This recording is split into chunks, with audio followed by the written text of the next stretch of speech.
Batman vs. Hush 2-pack. Let's go.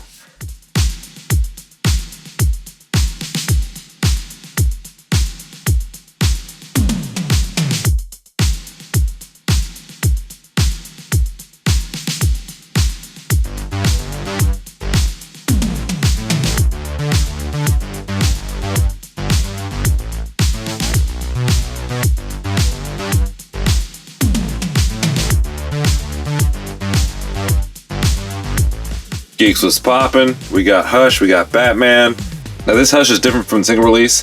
The single release has purple gloves, and I can't remember if there are any other differences. I think I remember seeing something about the coat color being a little bit off, but I can't remember.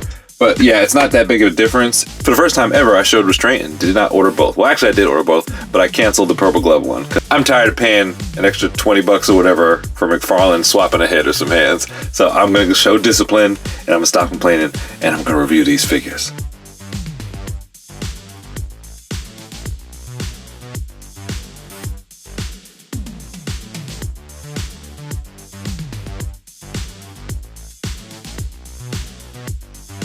I did manage to get my hands on the Mafex Batman Hush probably a few months ago.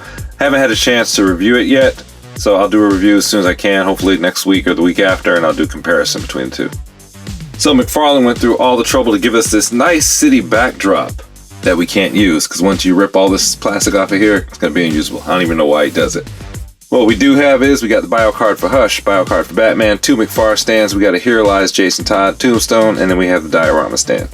Suspended in midair, we've got Hush, we've got Hush Batman, we've got 2 silver batarangs, and a shovel. I have a feeling that that shovel is not going to be used for anything good. Batarangs and shovel.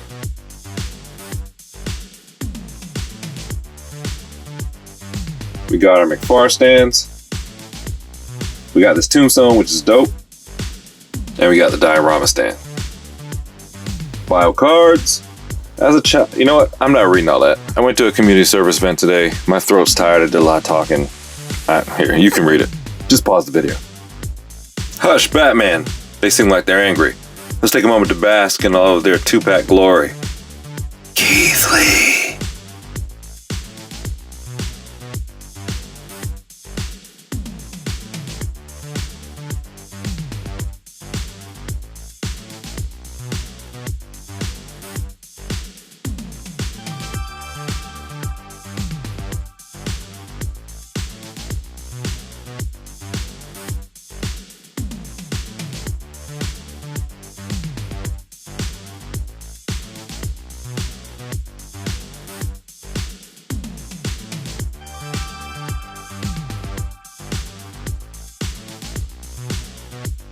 Paint job looks good, all gray, no blemishes, might be right at the factory. And interesting, his elbow joints and his hinges are black. Don't know what's up with that. That's, wow. Is that a mistake? Does anybody else have this set and has this problem? What is going on? Okay, anyway, he's got abs. Back crest is sculpted in. No thigh articulation. Seems like McFarlane just throws that in at random sometimes to surprise you. Don't know why we can't get it with every figure. And those wonky ball joint weirdo feet. Now I was trying to stand him up. Cape is really heavy and thick, so balance is going to be an issue for this guy. So what do we do here? 360 on the head. He's got one of those bulb stems that I like. So the head doesn't tilt, but the whole neck does. Looking down.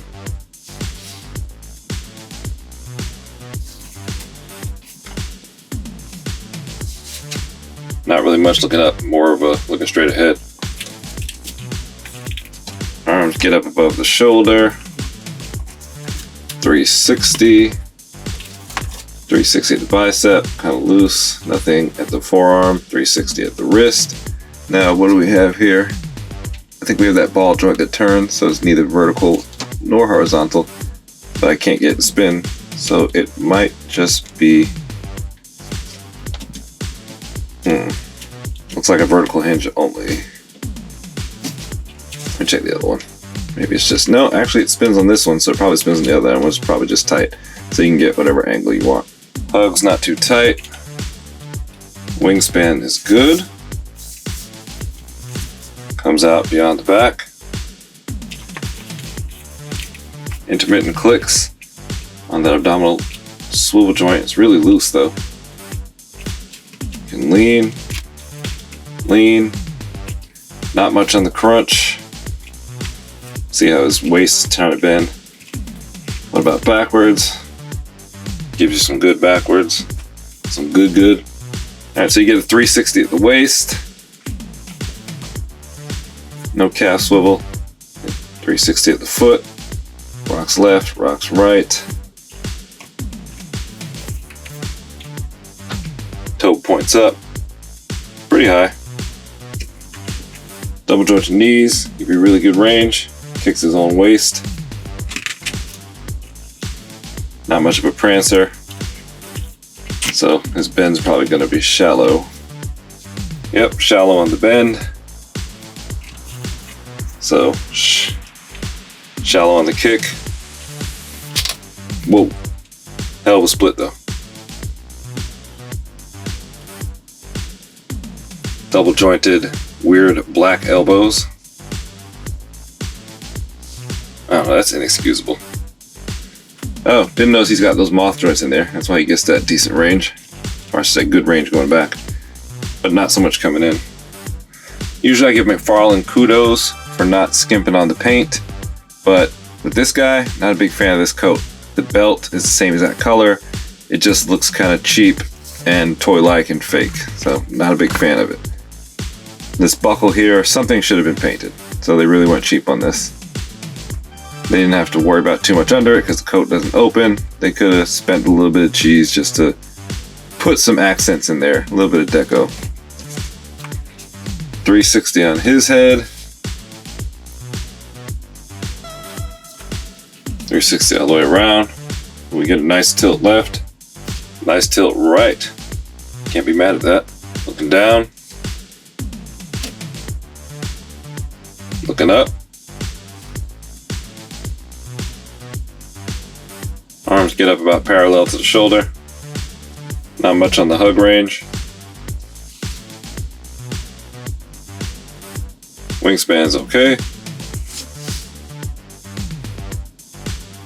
360 at the shoulder.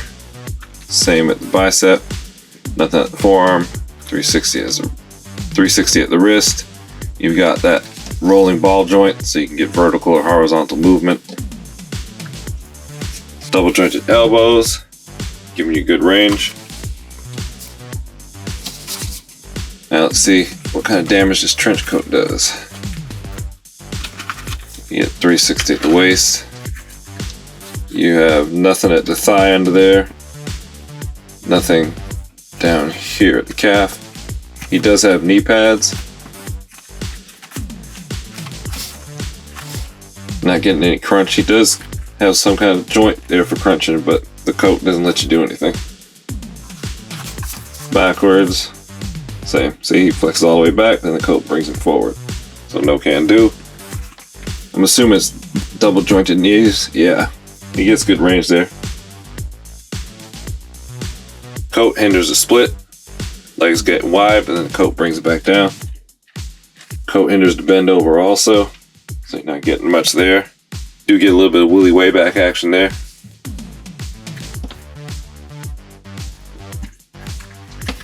Can he kick? Yeah, he can kick. He's got a little split there, so he can actually kick through it, so that's not bad.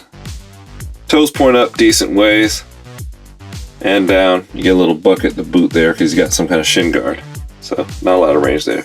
This coat really messes up his ability to flex. All right, I'm about to render my verdict. So I'm not that impressed. Here are my problems. Number 1, no thigh articulation. Number 2, Batman.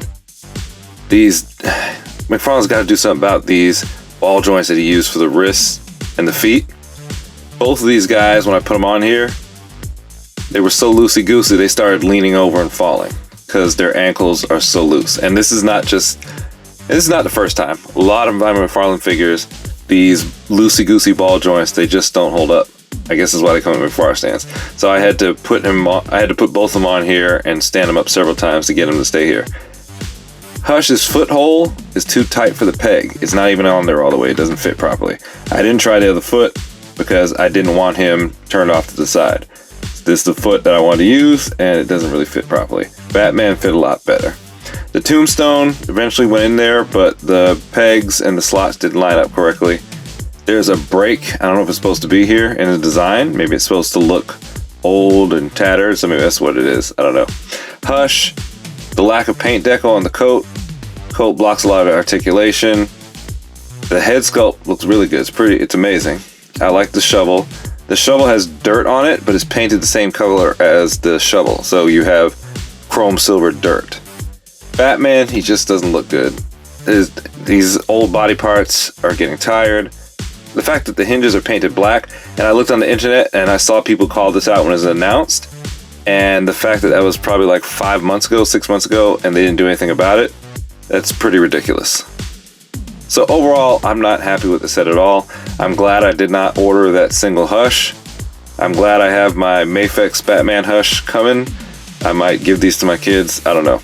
So what do you think? Do you have this set, or based on what you see here, do you agree with me, disagree with me? Sound off in the comments. A lot of people get triggered when you bash McFarlane, but hey, I don't do it all the time. But I do have to say that I buy every single DC McFarlane figure that comes out. I haven't opened them all, but of all the ones I've opened, it's either hit or miss. I really love them, or I don't like them. Very few are right in the middle. Just a lot of issues. And this is the ones that fall off to the left. I'm not a big fan of this set. Now, when I put it up on my shelf and it's static from a distance, it's probably going to look pretty decent. But here, playing with it and being close up just doesn't excite me. Doesn't scratch that itch, and it's not what I was hoping for. But enough said, let me know what you think. Sound off in the comments. YouTube wants us to have a conversation. Make sure to hit that like button, subscribe, turn on notifications. Keep coming back for more. If you disagree with me, let me hear your voice. Let's talk it out. All right, till next time, geek out.